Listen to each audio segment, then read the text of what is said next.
President Donald Trump's rare move to shrink two large national monuments in Utah triggered another round of outrage among Native American leaders who vowed to unite and take the fight to court to preserve protections for lands they consider sacred.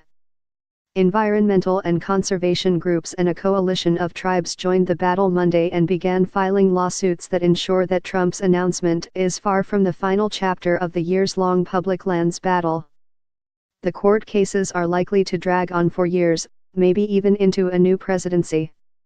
Trump decided to reduce Bears Ears, created last December by President Barack Obama, by about 85% and Grand Staircase Escalante, designated in 1996 by President Bill Clinton, by nearly half. The moves earned him cheers from Republican leaders in Utah who lobbied him to undo protections they considered overly broad.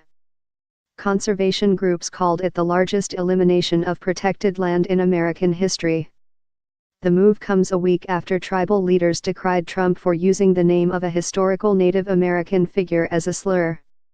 On November 27, Trump used a White House event honoring Navajo code talkers to take a political jab at Sen. Elizabeth Warren, a Massachusetts Democrat he has derisively nicknamed Pocahontas for her claim to have Native American heritage. It's just another slap in the face for a lot of us, a lot of our Native American brothers and sisters, Navajo Nation Vice President Jonathan Nez said. To see that happen a week ago, with disparaging remarks, and now this. Trump also overrode tribal objections to approve the Dakota Access and Keystone XL oil pipelines.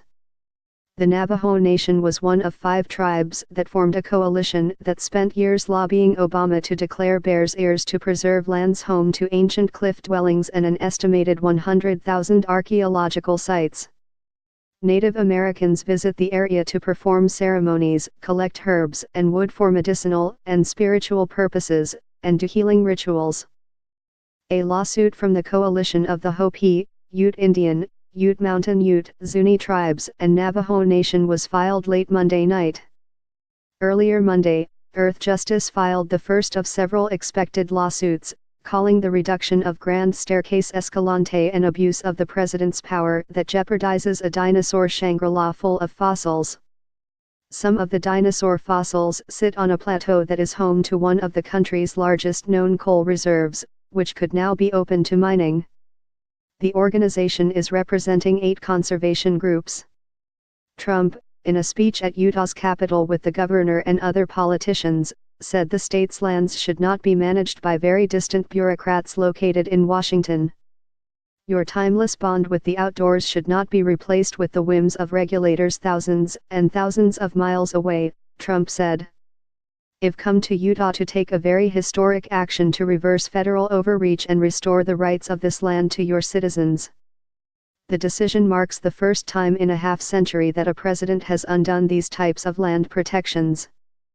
Trump's move followed months of lobbying by Utah's mostly Republican officials who said the 2 monuments closed off the area to energy development and other access.